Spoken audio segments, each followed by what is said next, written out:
Hi, welcome back everyone. Another episode with Peter Ingle and myself going into the study and application of this fourth way teaching, non-dual teachings. So we are addressing some questions that we received, and there's one question we'll start with. It's about fear. What is fear? What is really fear? Really? What is the cause of fear? How to apply the work that we are talking about when there is fear in the system. Also, just throw here some more before we answer.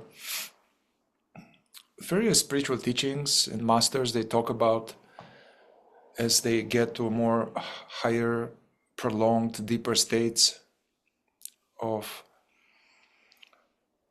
consciousness, at some point they reach a place that it starts to be intensified fear.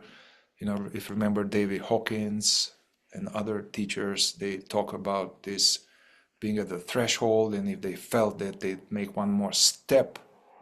And also this threshold came, I remember on David Hawkins, that he had a prolonged period of maybe 2 weeks when he was saying that he will just surrender everything as it arises. Everything will come, will surrender it to God or to presence as it arises, and thus basically he kept not getting identified with one more thing and transcend and deeper and settle more into that, and then bam, whoa, fear, like terror, and a sense that if one just stays there a little bit more or makes one more so-called step, one will be devoured by this fear, or one will die, or all kind of interesting stuff. And then David Hawkins was saying that he could see that that's a universal point, and then many stop at the fear. Whether it's the final fear, threshold fear, whatever that is, or it's just regular fear. By the way, I think it's all the same fear. Many stop and they then go back. And there's the story with David Hawkins that he was feeling himself stopping, although he could sense that there were some steps there, some people went for it. And as he was about to back out of that tight chamber, or he was calling it like a mountain pass. He remembered in his psychic or within this thought, and that he was sharing that it came from one of his teachers in another lifetime, a Zen master, and this thought came, and for us it would be almost like a work eye. A work eye came for him saying, "Remember, all fear is an illusion.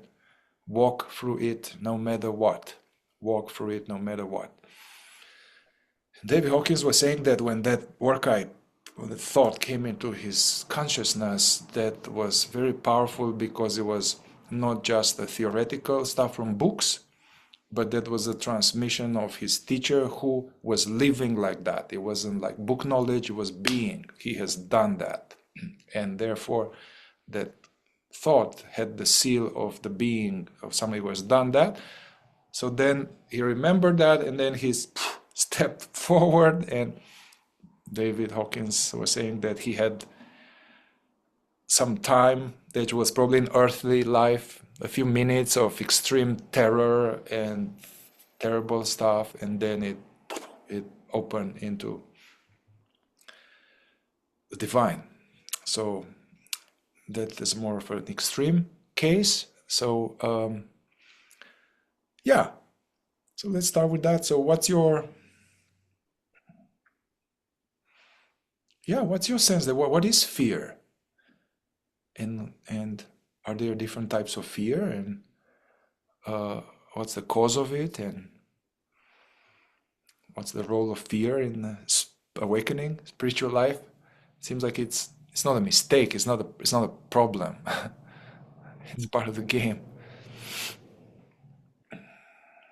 Yes, and in thinking about this and trying to answer these questions you're posing, another thing to ask is, who is afraid? What is it that is afraid? Who is afraid? And one way to kind of break this down a little bit that may help from the fourth way point of view is that we can experience physical fear. The instinctive center in us can be afraid.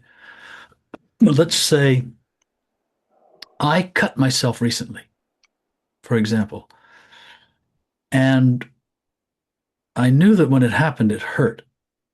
But then when I came into the house and I looked in the mirror and I saw it, it was sort of like, whoo. The instinctive center was afraid that something was seriously wrong because there was a wound, a deep, bloody wound. So that fear, that momentary rush of, it wasn't even adrenaline. Maybe it was, I'm not sure, but there was some kind of rush that it was deep concern in the form of a fear, like, oh my gosh, this is serious, that something could be wrong here. Or walking down a dark street at night. We've used this example before, Mihai, talking about the instinctive center.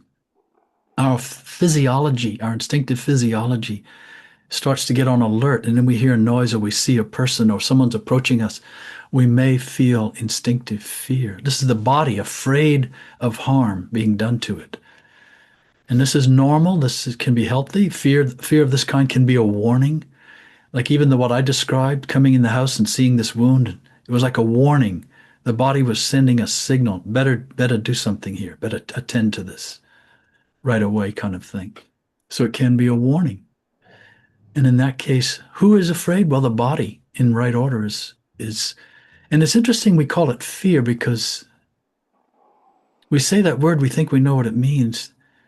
There's something that happens, there's a sensation, and then there's a process that kind of happens, and then it becomes this thing we call fear. It's very interesting to take that word away and ask ourselves, what's really going on? There's a certain kind of energy in our body. It comes up as a defense mechanism, a protection, like a shield, and it issues this energy. It generates this energy.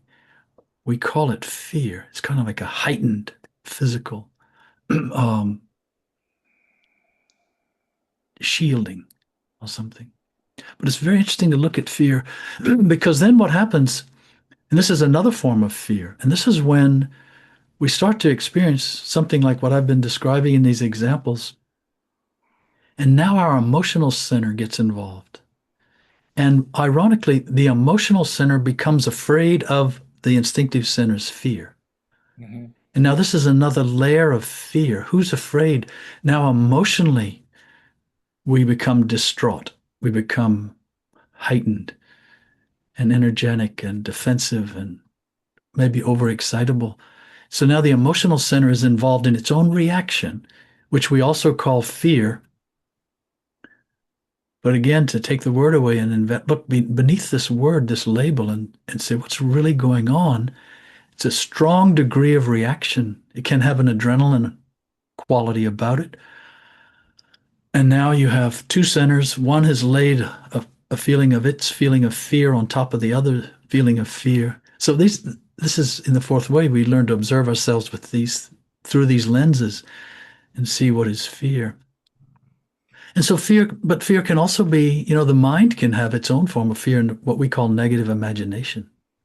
You can sit in your room and you can start worrying about the fact that, you're not sure about your finances, or you're not sure if what the weather looks like it's coming and it may be threatening, or you're worried about someone you're going to meet that you have some kind of disagreement with. I don't know. There are lots of examples, but the mind starts to entertain this negative point of view, these negative possibilities. And it can wind itself up in such a way that it starts to generate in the mind a kind of fear. Like it's all these negative possibilities that could happen. And now, of course, then the emotional center can join in with that as well. So you have these centers in us. They're interacting, they're influencing one another, infiltrating one another with their energies, all of a different flavor of fear. and it can become quite intense. And this is where someone becomes paranoid, hyperbolic about, and conspiracy minded in an area that is completely conceptual in their mind. So all of these are physical and psychological fear. We'll call it fear again. That word, we have this word, but what's really going on? But then there's beyond all of these, and I think this is what David Hawkins was referring to in his experience. This is now a deeper rooted psychological fear. It's not just about individual sinners. It's this whole feeling of identity. We're so accustomed to this feeling of identity, and we don't realize how vulnerable it is. This feeling of I, and then something happens like a life-threatening situation, and we think we may die. And now there's a fear, really, it's a fear, a psychological fear of the disintegration of identity. We feel now our identity is at stake, and that it can also involve, our whole body. We realize, maybe you got shot or something in a war, or so, I don't know, if you're in an automobile, you're seriously injured, or you're seriously ill, and there's reason to think, good reason to think that you may die. But it's now more than just physical. It's because of your psychological sense of identity. You're going to disintegrate. There's a feeling I'm going to disappear as an identity.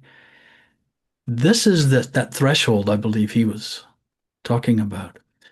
How does and then he had this intuition or this transmission, as you called it.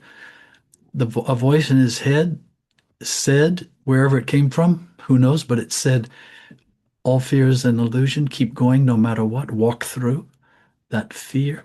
And this is like an intuition or transmission addressed to awareness, not to the person, not to the feeling of I. It's more awareness, awareness, awareness. Remember yourself. Be present. Realize yourself as the observer. You're observing all this fear in this person, in this mind, and in this body. Don't stop there. Don't stay attached there. Keep going, no matter what. Go through the threshold of this psychological fear of disintegration. Sustain yourself, maintain yourself with the intuition, if not the direct understanding, that there's something beyond that threshold. And There that is it's existent safe. consciousness. Sorry? That it's safe. In spite of the fact that everything Well, is against, it's safe yes, to go but through. that's interesting too, because see now safe, that's an instinctive, emotional, psychological word, because you could say that from the perspective of awareness itself, higher consciousness, there's neither safe nor unsafe. Nothing's safe and nothing's unsafe. It's not a reference point. And so, but yes, that would be a way to assuage the mind and body. I think that it's starting to panic, starting to get overwrought, starting to, uh, I don't know, just put up all these energies and throw up all these defense fields. It's afraid, so to speak. And so, yes, to say to awareness, and to indirectly be saying to the body and mind, it's okay. Calm down. You'll be fine. Everything's going to be fine. Because now you're at a point where you're at the point where there's a confluence of all your centers, all your feeling of I, all your sort of identifications and awareness itself. They're all there, and there's this thing going on. And now, can awareness pop out? Can it go through? And this is like surfing a very big wave. And it may come at you unexpected. You don't know. When are you going to be riding this wave? And so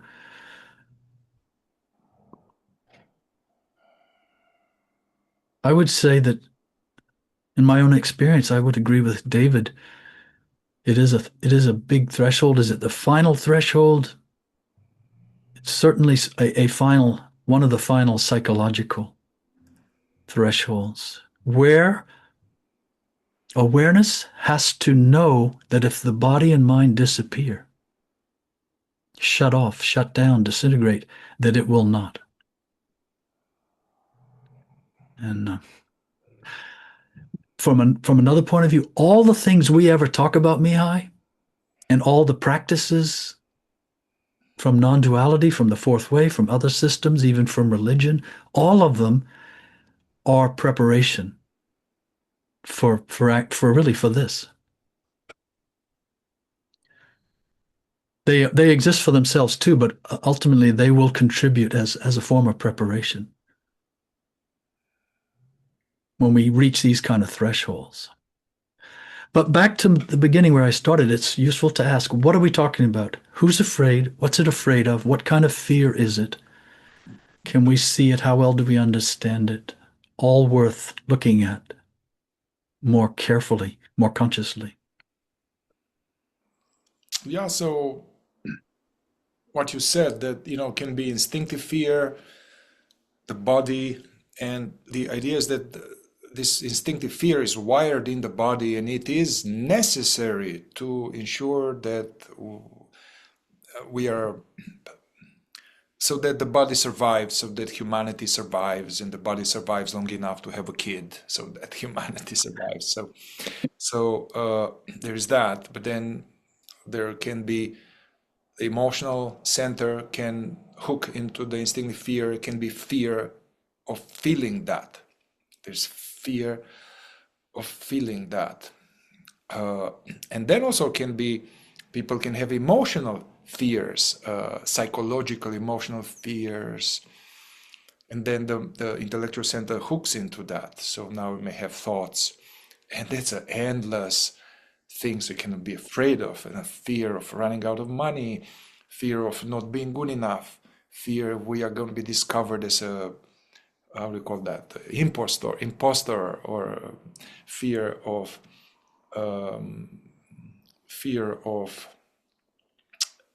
fear of tight spaces, fear of sickness, fear of old age, fear that I'm going to die alone, fear that I have cancer, fear that nobody's going to love me, and fear I'm not going to find the right person, and fear endless, yeah, emotional. And then it becomes all these centers, concoction and identification.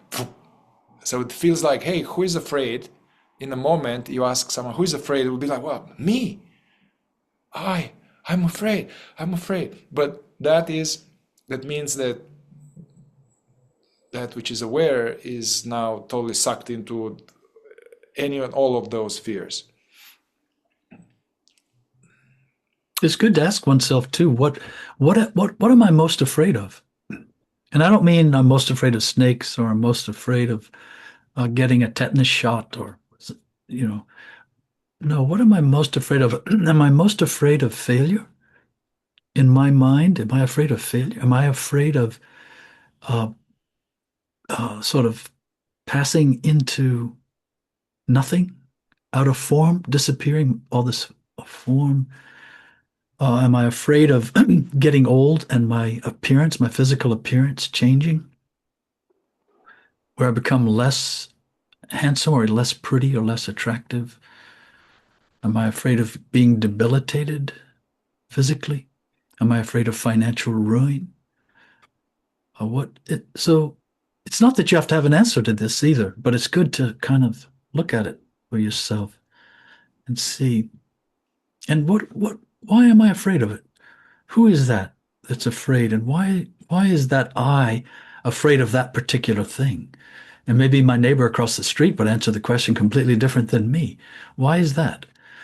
So, Yeah, I was reading a book by a gentleman who helped many people die, thousands of people, Stephen Jenkinson. Um, he was a mystical man, like a philosophical, deep man. But he was saying, as he said to thousands of people in the West, one of the most common, like, threshold and ultimate problems for people as they were going through the process of dying is that they're afraid that at some point they won't be able to control their bowels. And so they will not be able to be autonomous. So for 80% of people, there was like, no, I'm not doing that. So that was the worst of the worst somehow, to not be in control, to not be independent somehow. And he was saying, or other teachings were saying, like, hey, it is important to, because in the West now there are all of these ways, oh, well, when I get there, I'm going to pull the plug. I'm going to take this pill and I'm going to die consciously, intentionally, so that I don't get to the point where I can't hold my bowel, or people have to, and the teachings were saying that, hey, it is just like as a baby, you're totally powerless and totally dependent on anything and absolutely no control. It is important for the process of this consciousness evolution to experience this again. For some people, to surrender this powerlessness, helplessness of the body, of the me. We used to say too that if you could peel away a certain layer of chief feature, and this would be true of all the chief features, that behind them is fear.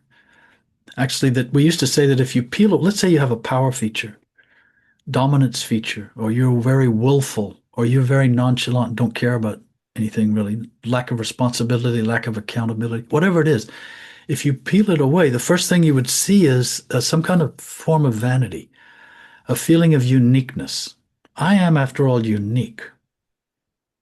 I'm uniquely powerful. I'm uniquely stubborn. I'm uniquely dominant. I'm uniquely nonchalant, whatever it is. But then if you peel that layer away, you would come to a layer of, you would see fear at the root, psychologically and instinctively. So some people are very prone to controlling themselves, controlling their environment, trying to control everything. And they are afraid, because you mentioned the word control and you were mentioning bowels, but they're afraid of losing control in front of other people, particularly in relation to other. They don't want other people to see them out of control of themselves. And then it becomes a habitual, like a,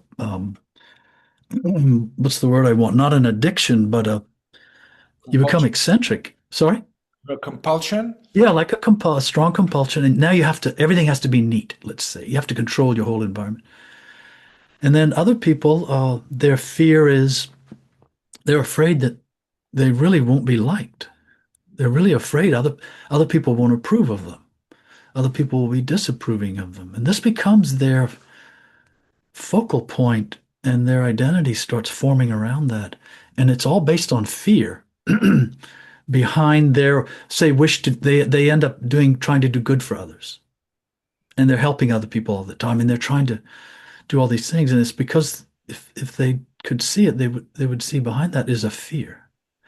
So this is another side of this question that you can look at in terms of chief feature. And I said, you can ask yourself, what am I really afraid of? This is a way to look at that and to see perhaps what your chief feature is, or if you already know, if you're working with some idea of a chief feature, you can start to question, what's the fear here at work behind this thing in me called chief feature, these impulses and these tendencies, the way I carry myself, the way I present myself, the way I view other people, the way I evaluate other people. We often judge others from the perspective of our chief feature, for example. So these are all good. Everything, you see, it's all connected, really. Yeah. But at the basis of a lot of it is fear. This is a big thing in the human psyche. Fear. Yeah, it might be good inquiry to poke at this. What I'm most afraid of. And because it said, and I discovered this in myself. Also, fear is highly repressed, suppressed, and it's also it's the oldest. I mean, the first, let's say, human cellular, biological experience from one angle. Even being born, being coming out of the womb. So yeah, so I don't know if you know Jed McKenna, was a spiritual teacher, and he was saying that he was saying exactly what Gurdjieff was saying at the end of Beelzebub's Tales, when Gurdjieff was asked, or is there any hope for these human beings to come out of this state of disharmony and ignorance? And Beelzebub thought for a while and said, well, yeah, if somehow there could be something implanted in these human beings so that they remember that they are going to die every day of their life, if they were to remember that and live their life in this context, that this is limited and this body is perishable, then there will be hope for them. But Judd McKenna was saying that there are multiple layers of repression of this, of fear. First will be like, well, even if I'm going to die, it's going to happen later. So the first trick is that, well, it's going to be later, so let's not think about it. The second layer of pushing it down is that, well, even if we're going to die, one goes into some psychological or spiritual or religious belief that alleviates that somehow, yeah, but it's going to be okay because of some belief. And then the third thing is just constant distraction.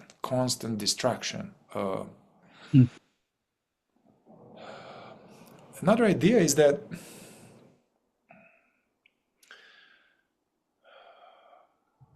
one of my teachers was saying that they're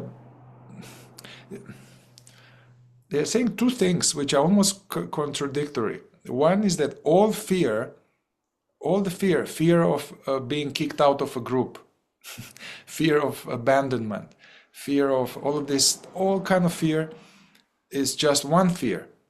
And at the core of it, these are all like these are the fruits and the leaves, but then the tree and the root of the tree is the fear of disappearance of me, fear of the ending of me. The fear of death is that it's believed that the death of the body will be the ending of me. So they say that's the bottom line, that's the end. And what's interesting about that, Mihai, is that it's my, I won't say observation or experience or understanding. Awareness is never afraid.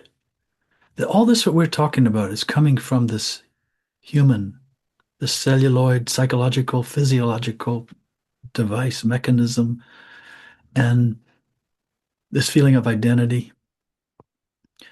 And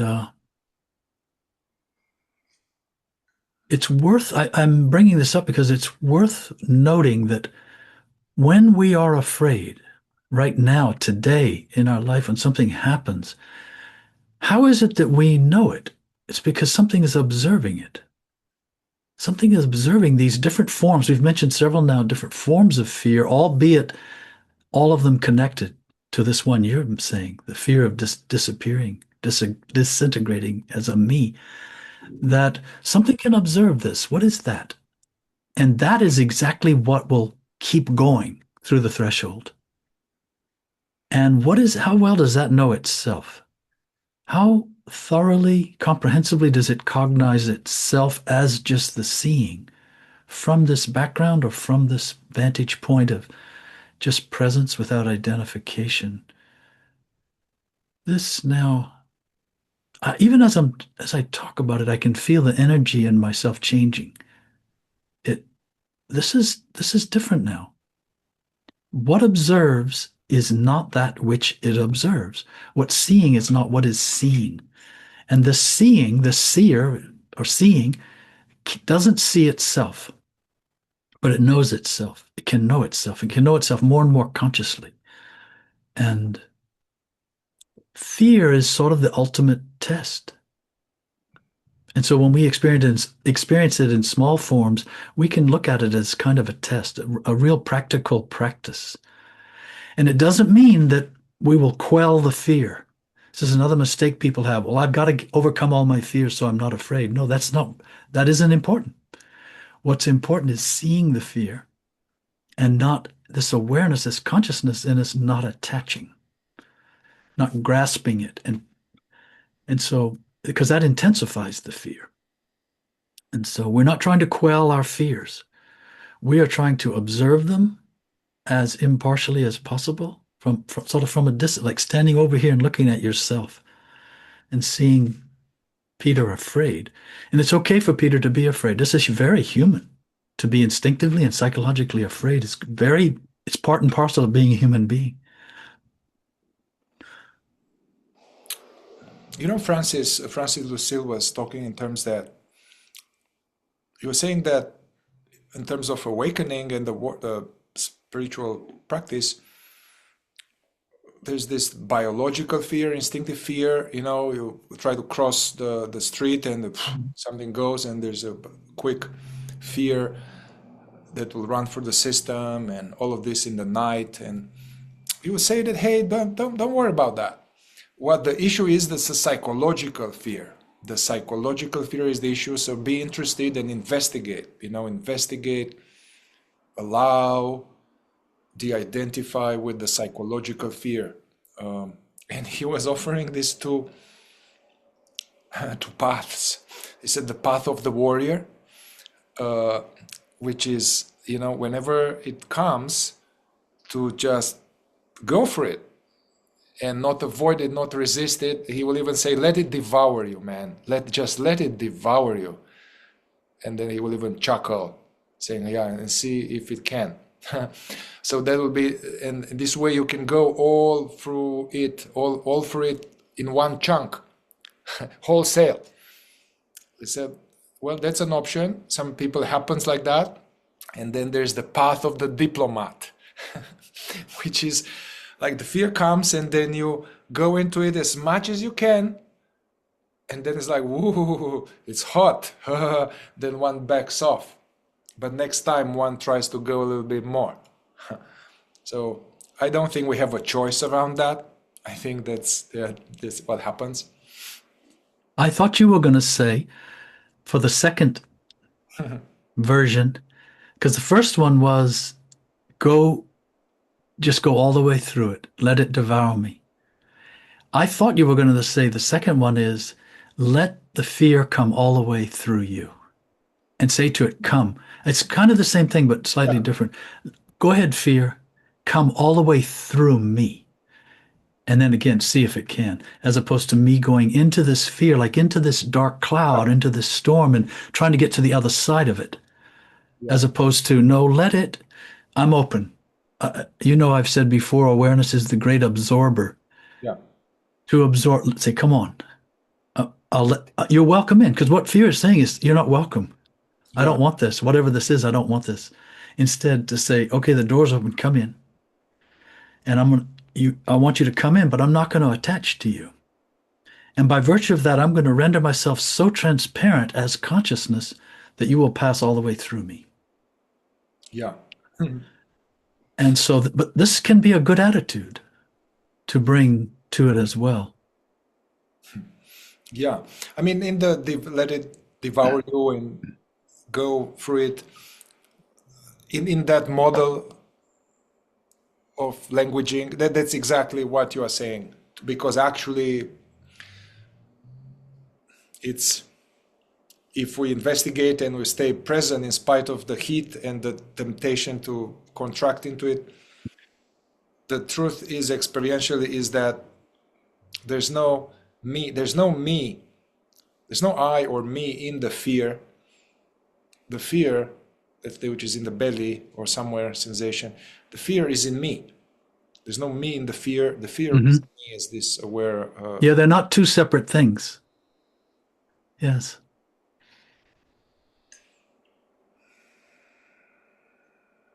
I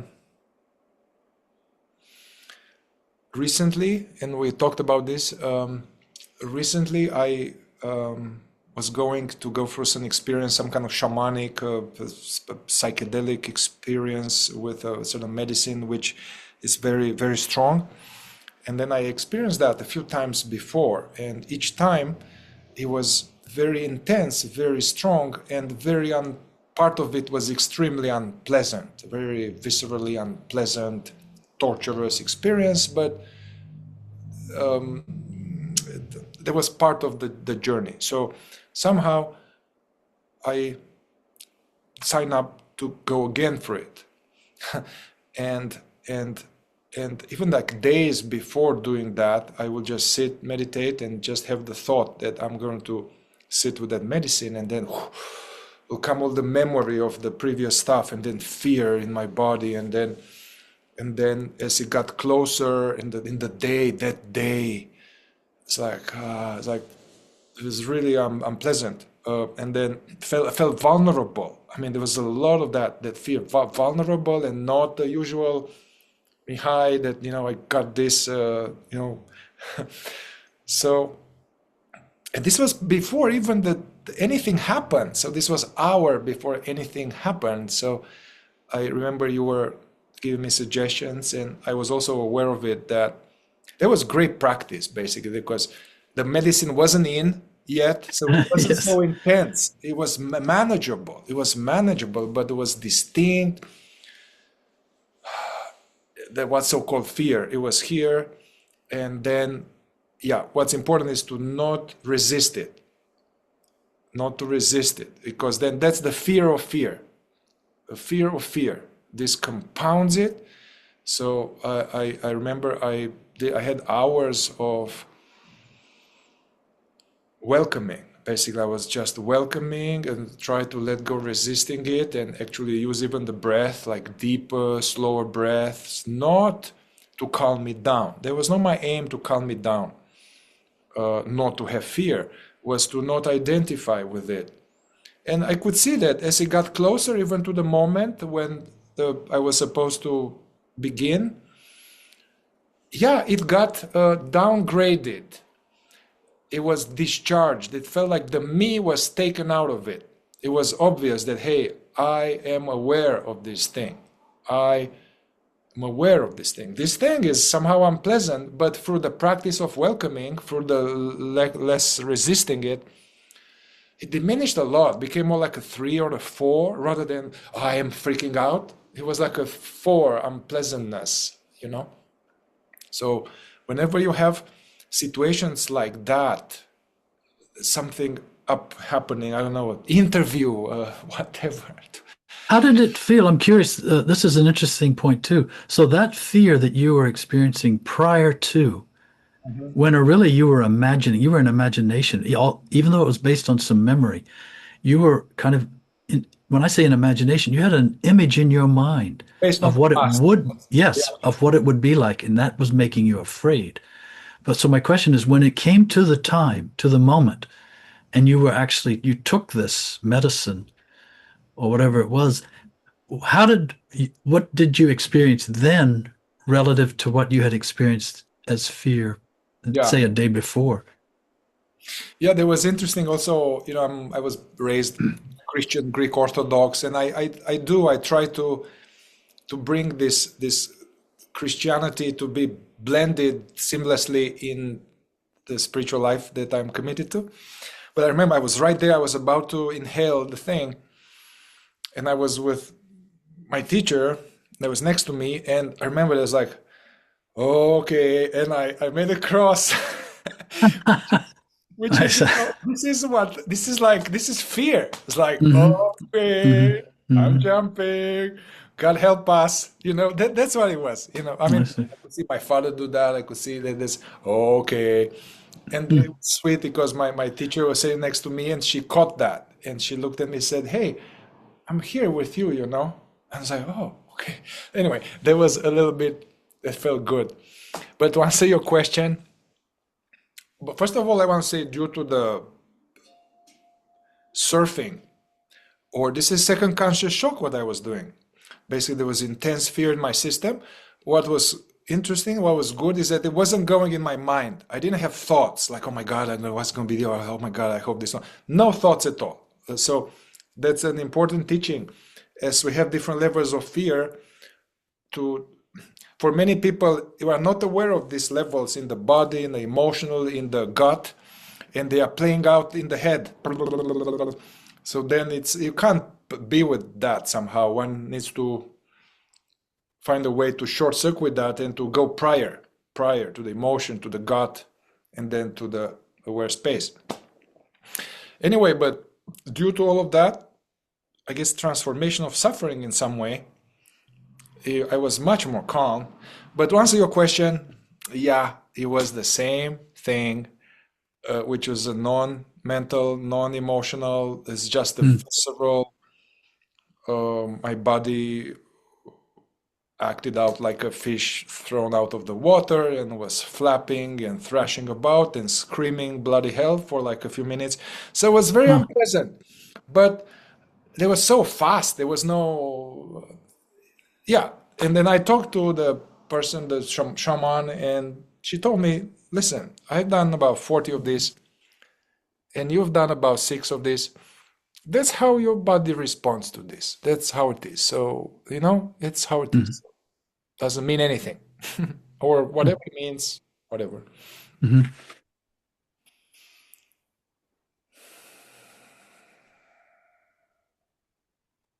But what was interesting now is you asked me about this.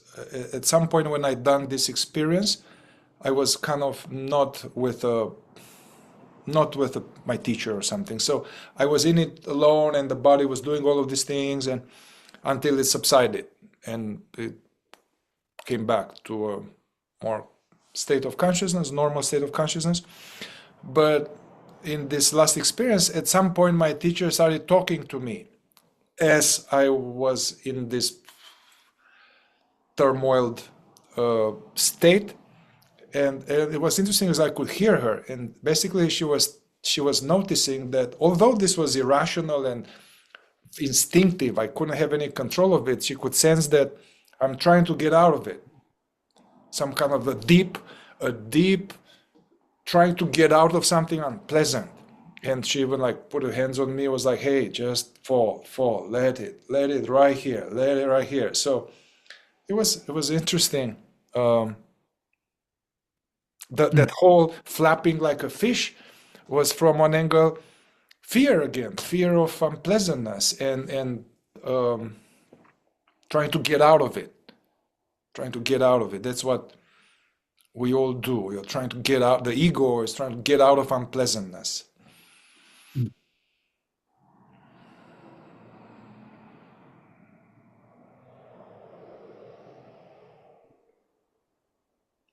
David Hawkins had an interesting, it's more like a psychological tool.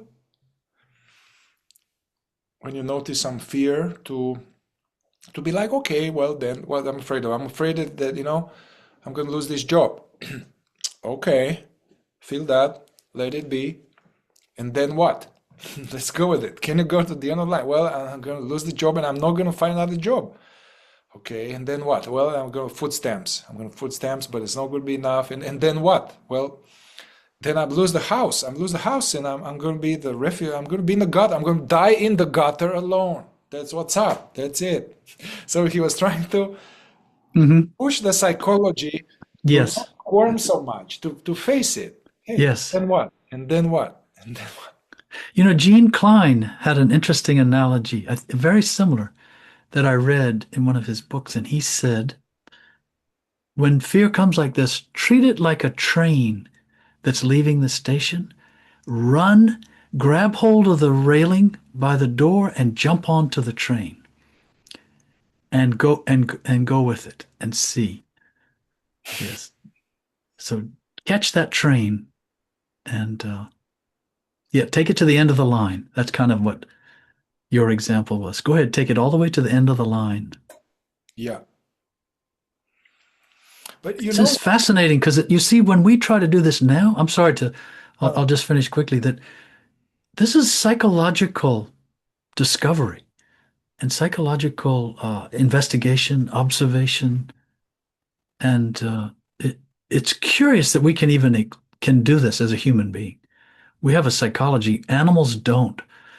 They don't have this kind of psychological apparatus, and that's where all this is going on in us. Yeah. And it's very, it is a world in us, and we don't travel around much in it. We tend to stay in certain corners. And so these experiences can be quite valuable where we catch a train. We take it to the end of the line psychologically.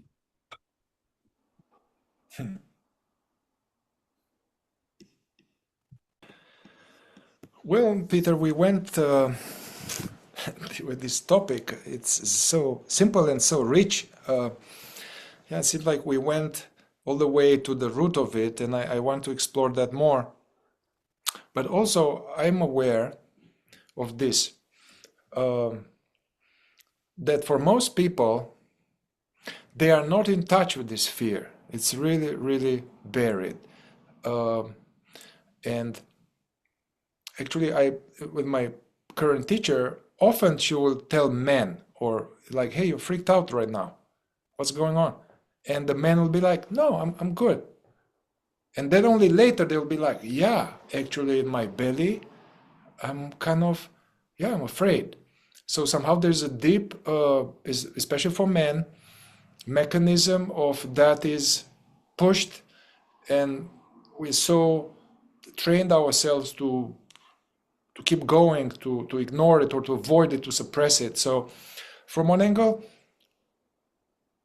and from one angle, to be aware of it, that is, it's already better. It's good to be aware of it, although it's uncomfortable. Mhm. So yeah, it took. I would go so far as to say too that it is that also beyond the idea that it's more true for men, that it's also more true for masculine types. In the fourth way, we study the idea of body types, and some people are what could be called a masculine type. They're more active and they're more masculine. It's not in gender, it's more energy, this masculine or feminine. And some men are feminine types, and they are softer, more malleable, more absorbing, kind of more sensitive, more have a vulnerability. And so this is and so you can also have women who are a masculine type. Some women are a masculine type, and this is characteristic of them. They don't show their fear. They buffer their fear. And they're not so aware of their fear because they kind of quickly rise up to meet it. And so they push it down. And yes, so anyway, just Yeah, yeah. I was, for me, it took me years of also training myself to be aware of what's happening in the body, in the somatic structure in the body, this energy, sensation, tensions, resistances.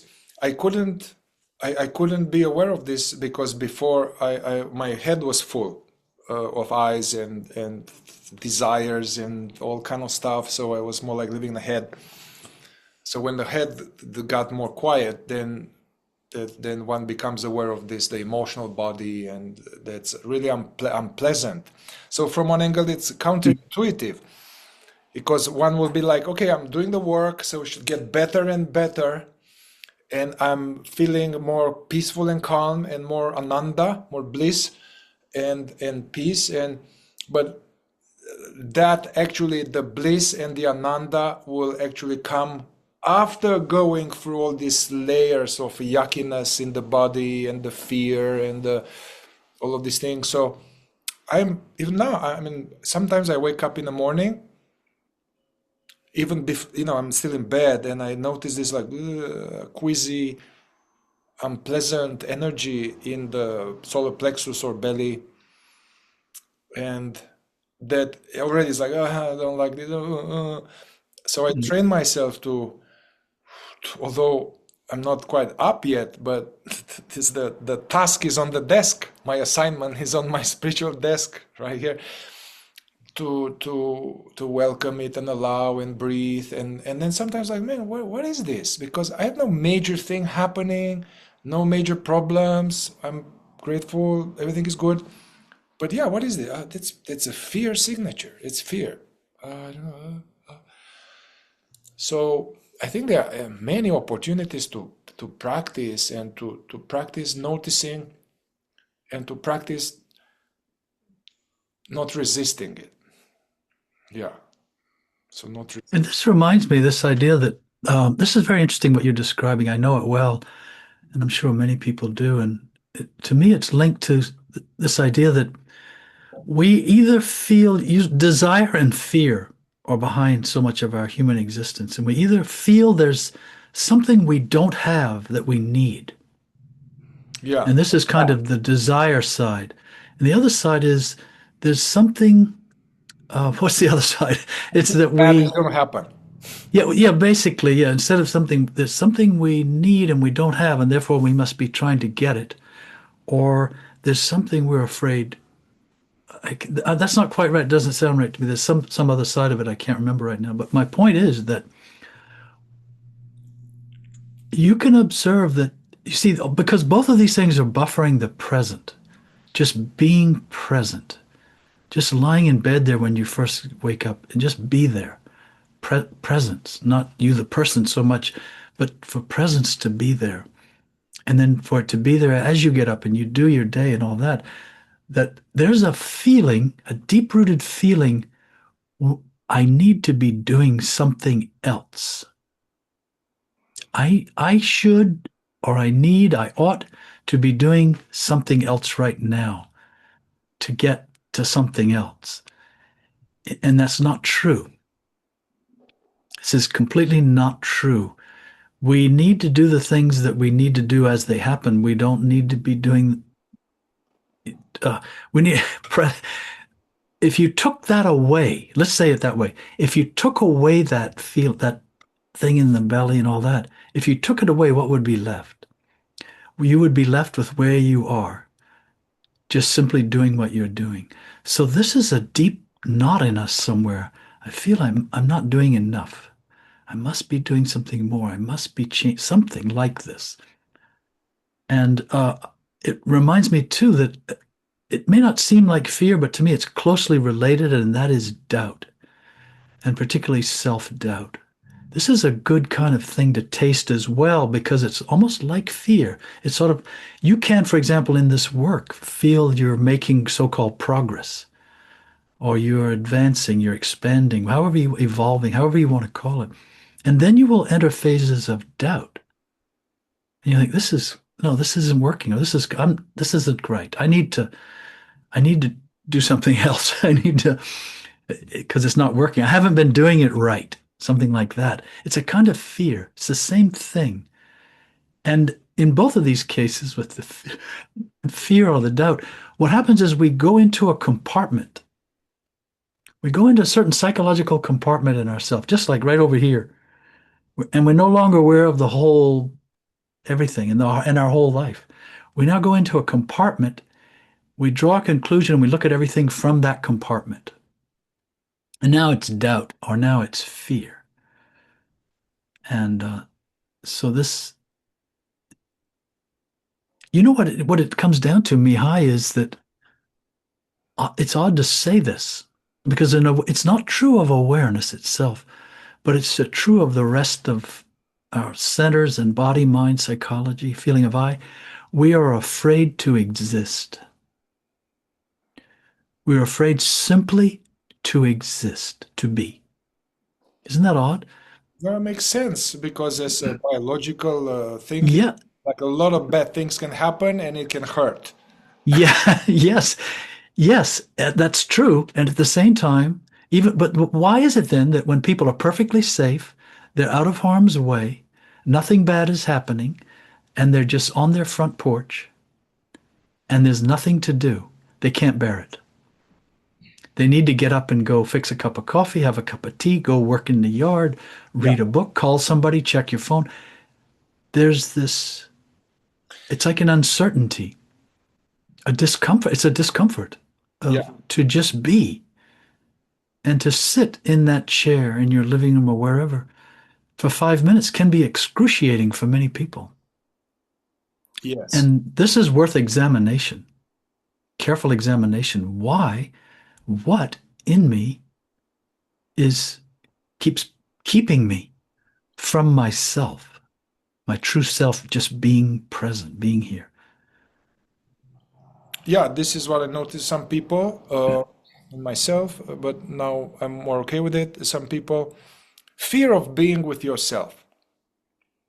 Fear, what I mean, fear of just being, because as I'm less distracted and doing and emails and organizing and listening and chocolate, masturbation, whatever. So stop all of that.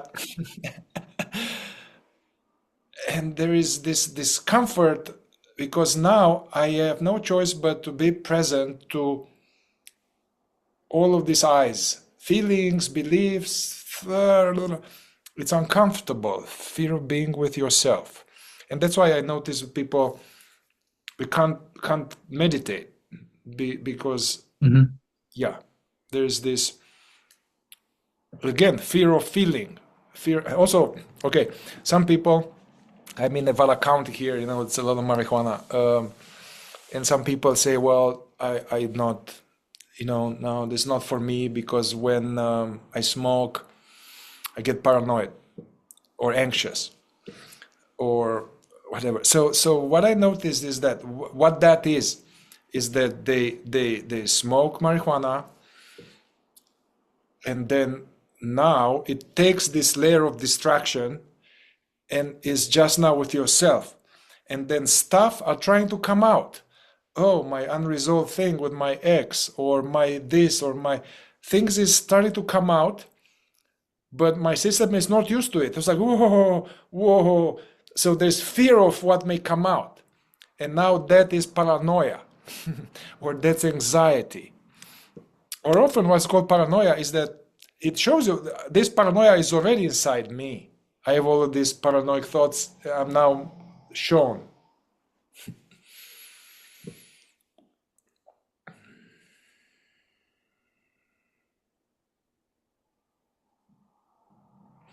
Do you know the non-dual teachings?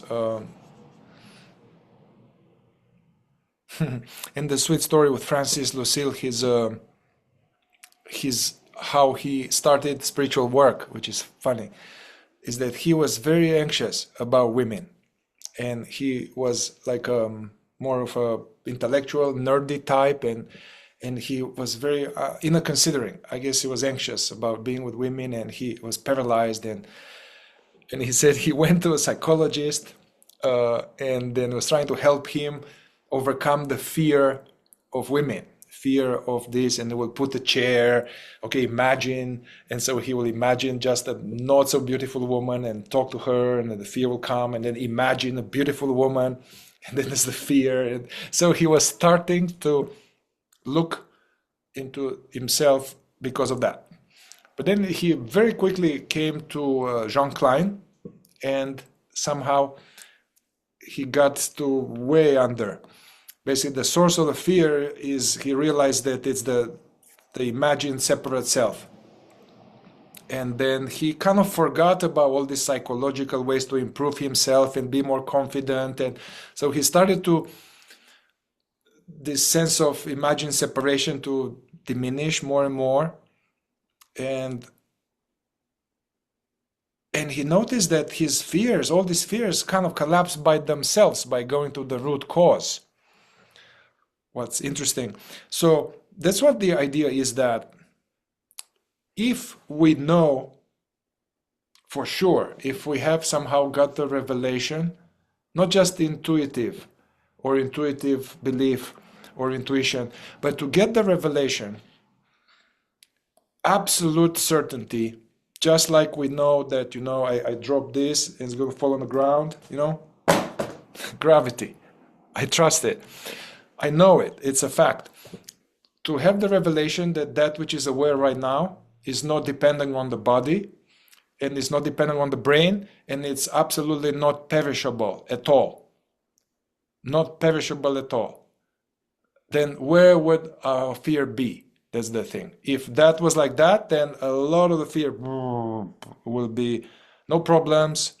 I mean, of course, somebody comes to gunpoint, there might be some fear or something, but it will be much less of this psychological fear, or not at all. So from Also, there would be no need to project a sense of identity to other people. You know, a lot of times that's what we're doing when we're this separate self. We're not only projecting a sense of identity internally to ourselves, we then feel this, we can't help but try to project something to other people, to be liked, to be, maybe in his case, I don't know, to be attractive, to be thought interesting, when maybe he felt he was not. I don't know. But we all do this. And this is interesting. When you become more present, that need goes away. It can go away to the point where you can appear to other people to be kind of dull because you're empty. You're transparent. You're not projecting a persona. yeah, And then we can feel uncomfortable about this. I did a video recently about this idea that we're afraid other people can see our identity. When we look at other people or with other people, so we feel, oh, they can see me. They can see. We don't think that, but we feel we're visible, we're vulnerable, when in fact awareness is not visible. And so there's certain, when you know this with surety, um, then that diminishes considerably. Yes, we're busy projecting all the time. Animals don't do that. Plants don't do that. It's beautiful nature's a good lesson in this regard. Animals show their reaction. I was with a dog last weekend for 3 days. We went to visit some friends and we were in their house. They had this very interesting dog. And I was watching this dog during the course of the weekend, how it interacted with all of us humans. And most of whom, there were 6 of us, and 4 of us were strangers, I guess.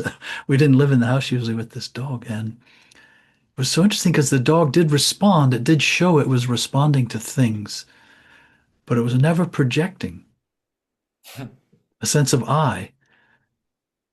Yes.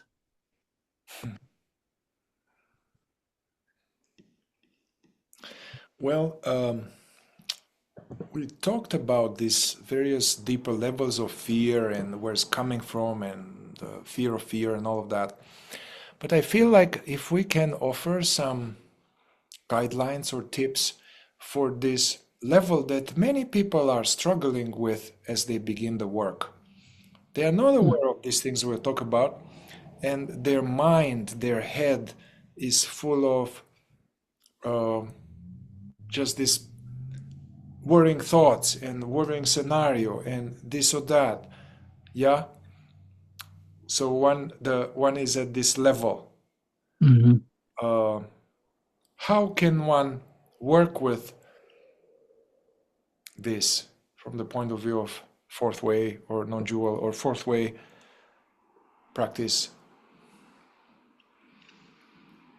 I think one reason this is difficult, especially in the beginning, it can recur later too, even after you have experience. But in the beginning, it's difficult because the way I see it is, it's as though you have, here's your mind activity, right? It's over here, it's doing all this. And this awareness, this observer, it's so used to being attached, it feels like it is that. And now you're starting to try to observe, be present from this awareness side, but they're still like this almost. Yeah. They're, and so you're kind of feel like you're struggling with yourself, as opposed to awareness being out here and watching all this, and it's just calm. It's just a passive hand, let's say, and this is all this. The farther it gets away, you could say, the easier it is for it to maintain awareness of itself. Mhm. And but as I say, it will recur. Sometimes it will get pulled back in. But when it's like this, one of the one of the best and perhaps only things you can do is let it be there. You just, if the mind is monkey mind, as they say, and it's just turmoil and agitation, just to accept it. This is a big part of what acceptance is. Acceptance, you could say, is kind of a first stage of non-identification. You have to acknowledge it. Awareness has to acknowledge there's something it is observing, while also trying to acknowledge it is the observing side of this equation. And then it can sort of extract itself. Now, later, what will happen is you will realize they are actually one. They will merge back, and but without identification. So now when these things circulate in you, they are seen as reflections almost of awareness somehow. Something's happening and they're reflecting, but awareness isn't attached to them. I don't know how to explain it better than that, but in the beginning, accept is can be very powerful. Now, a lot of times what happens is someone who's not spiritually interested in transformation, transcendence, this can be a psychological just healing thing. Okay, I accept myself, I accept my thoughts, I accept it. And then they just stay there, but it sort of calms down because there's acceptance. It doesn't mean that there's now consciousness realizing itself apart. And I'm saying it as a part, but it's more like it's around. Awareness is like around, and it sees this inside of its field of awareness. It sees this mind doing this thing. Mm-hmm. And so, but just accept, and kind of the word that comes to my mind is relax. Relax into the agitation, relax into the fear, relax into the worry. Just relax, let it be there, and don't fight it. Don't resist it.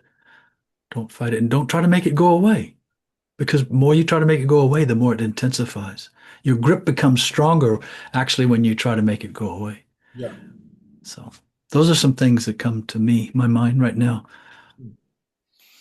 What about you?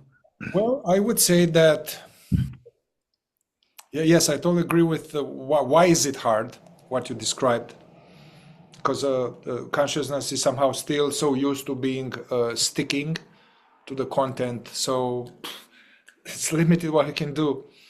So I recommend to practice when it's not like that, to be more serious, to practice self-observation and observing with milder stuff, witnessing and allowing milder stuff, being present to milder when it's the waves, more like a swimming pool, practicing laps and practicing not just keep into some spiritual mind, going into the ideas about the work. Some people have that. I used to be like that too. It's almost like downloaded the teachings, and then there's a lot of teachings here, and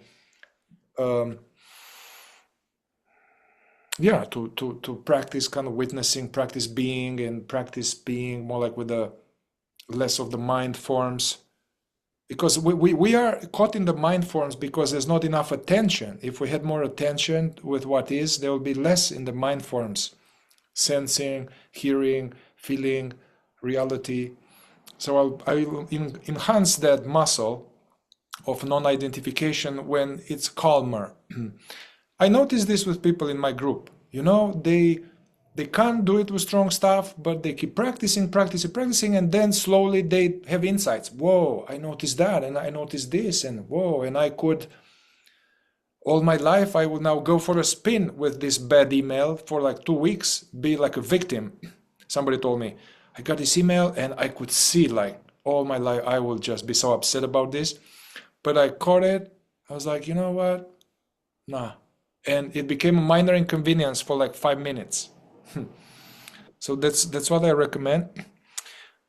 Now I have this, I guess I work with people one-on-one. So the question was what to do when you're on your own with these things. Yeah.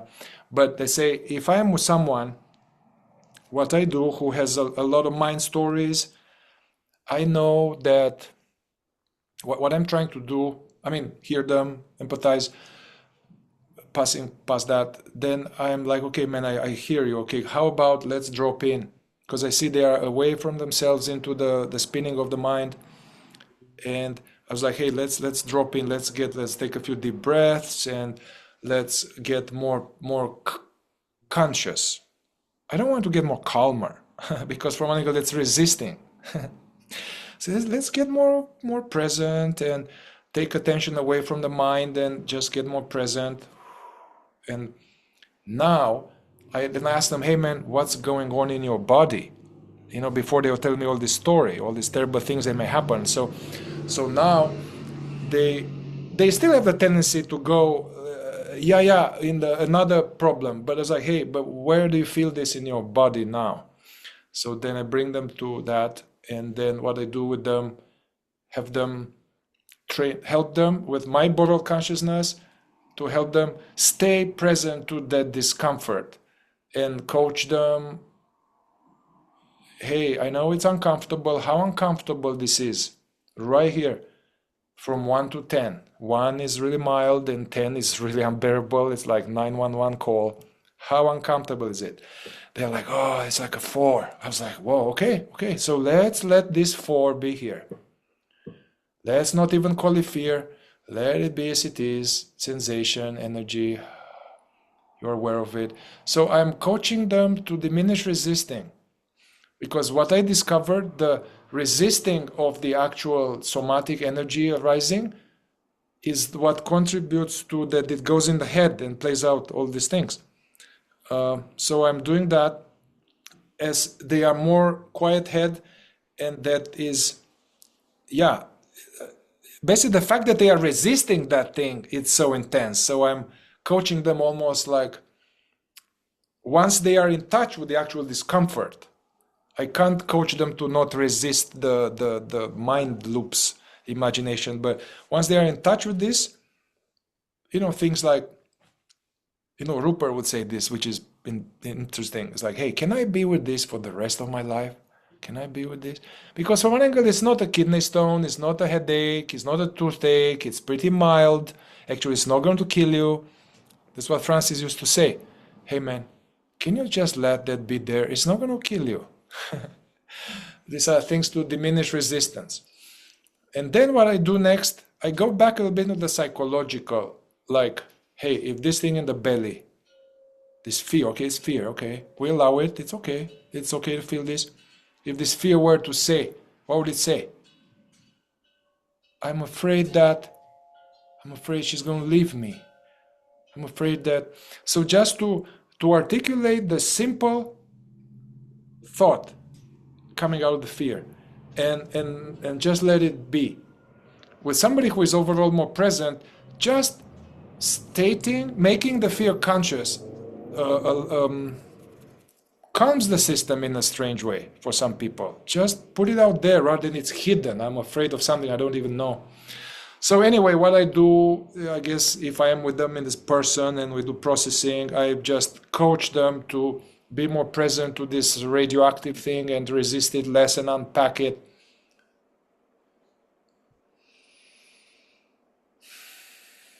I was going to say too that we've been talking about situations where there's discomfort, agitation, fear, worry, lots of active mind activity, sort of turmoil, tumultuousness in the mind, and all of that.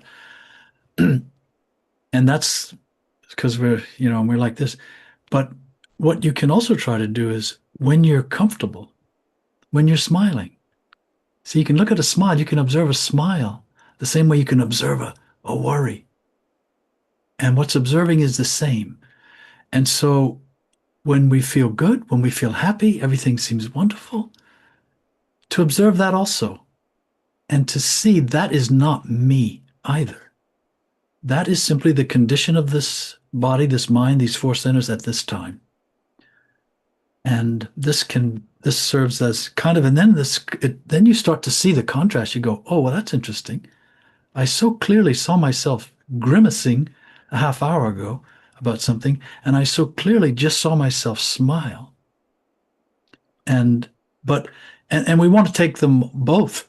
We want to take all of it as me. And in a sense, of course, it is. All of it is coming from you. But this observer, those stand in juxtaposition to each other, what I just described, but the awareness is the same. And sort of developing this balance can help when you go off balance one way or the other. You realize, it's not that you're not meant to grimace or you're not meant to smile. Because some people do that. They'll think, you know what, I should never be happy. I should never display my emotions anymore. And then they take that as their sense of being. And that's just kind of controlling Mhm. this movement, this natural movement of our emotions and our sensations. Mhm. So observe the positive side as much as you do the seemingly negative side and see what lies in between or above both.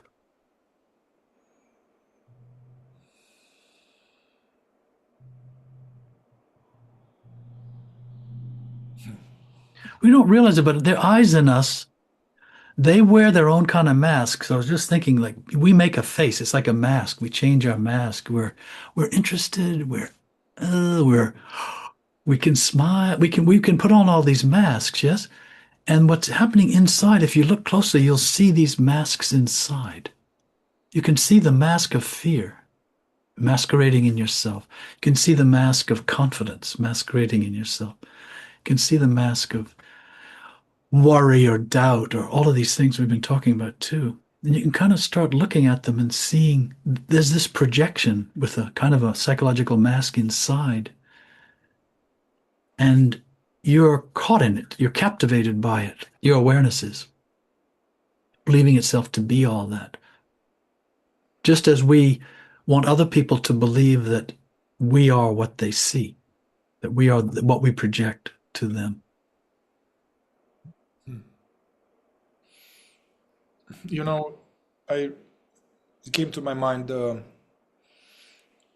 was a dear brother who passed away maybe a couple of months ago, and he was part of my group, and he had cancer. Um, and I was working with him one on one, and he, you know, outwardly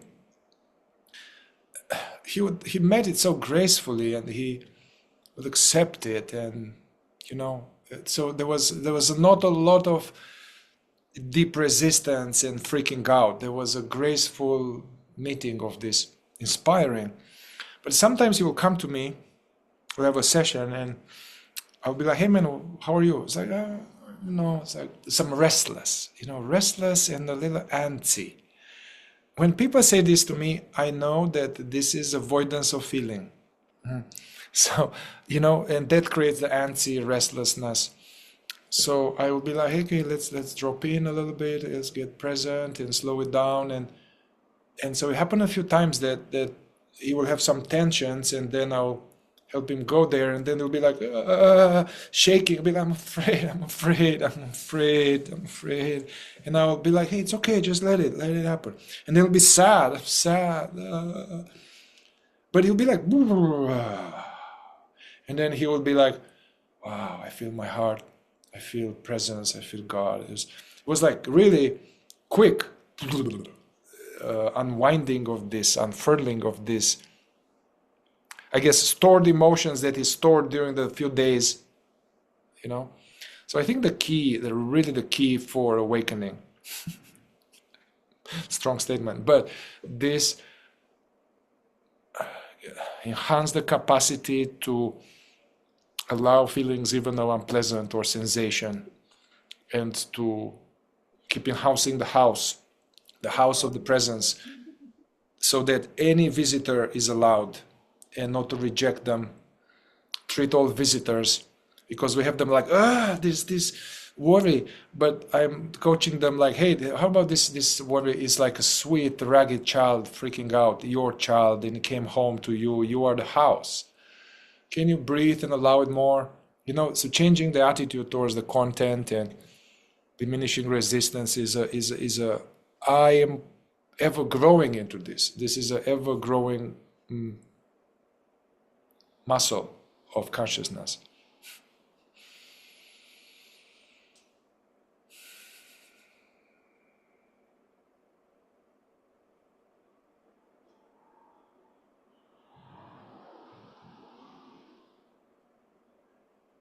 Usually when we get to this silence, this means that it's a good thing, the fruits of the labors.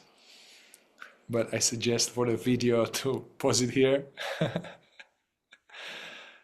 and we'll continue with the talking some other time. Very good.